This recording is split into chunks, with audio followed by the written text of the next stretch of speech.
বন্ধুরা, আজকে আমি বিগ সাইজ মার্কেট সাইজ বা বিগ বাস্কেট বানিয়েছি। সেটার মেজারমেন্টস বলবো বলে ভিডিওটা নিয়ে এসেছি বন্ধুরা। দেখতে পাচ্ছেন, এই যে আমি 24 ওয়ার্স নিয়ে নিয়েছিলাম। প্রত্যেকটার মেজারমেন্টস হচ্ছে 11 ফিট করে, আর বেস হচ্ছে 12 লাইনের বেস। 12 লাইনের বেস বানানোর পরে এই যে প্রত্যেকটা ওয়্যার রানিং ওয়্যার যোগ করেছি, চারটে চারটে দিয়ে নটস বানিয়ে তারপরে আবার কাট করে নিয়েছি। তারপরে আবার পরের ওয়্যারটার সাথে গ্রিন কালারের ওয়্যার নিয়ে যোগ করেছি, চারটে ওয়্যারের সাথে যোগ করে নট বানিয়ে নিয়ে তারপরে আবার কাট করে নিয়েছি। এইভাবে চারটে চারটে নট বানিয়ে পুরো গ্রিন কালারের ওয়্যার যোগ করে নিয়েছি পুরো চারপাশে। তারপরে হোয়াইট কালার, ডিস্কো হোয়াইট কালারের ওয়্যার দিয়ে বেসটা বানিয়েছি। তারপরে রানিং ওয়্যার নিয়ে নিয়েছিলাম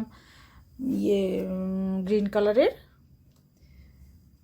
তারপরে এই যে ক্রস কাট ডিজাইনে বানিয়ে নিয়েছি বন্ধুরা। এইভাবে আমি তারপরে 3 ওয়্যার দিয়ে হ্যান্ডেল বানিয়ে নিয়েছি।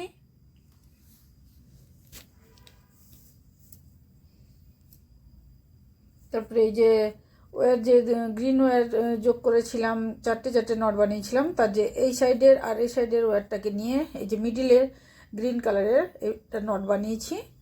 এভাবে প্রত্যেকটা নট বানিয়ে নিয়েছিলাম দুটো দুটো ওয়্যারকে নিয়ে। তারপরে মিডিলের যে দুটো দুটো চারটে ওয়্যার পাশাপাশি দুটো দুটো করে ওয়্যারকে নিয়ে নট বানিয়েছি এভাবে।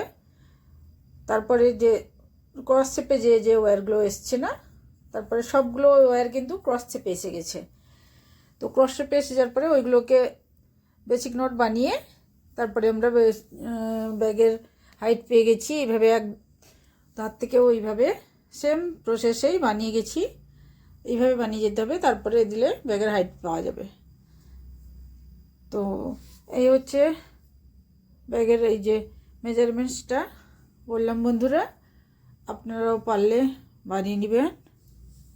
আর যদি ভিডিওটাও ভালো লাগে তাহলে প্লিজ লাইক করবেন, কমেন্ট করবেন আর শেয়ার করবেন বন্ধুরা। আমার চ্যানেলটাকে সাবস্ক্রাইব করবেন। অনেক অনেক ধন্যবাদ বন্ধুরা ভিডিওটা দেখার জন্য। Thank you.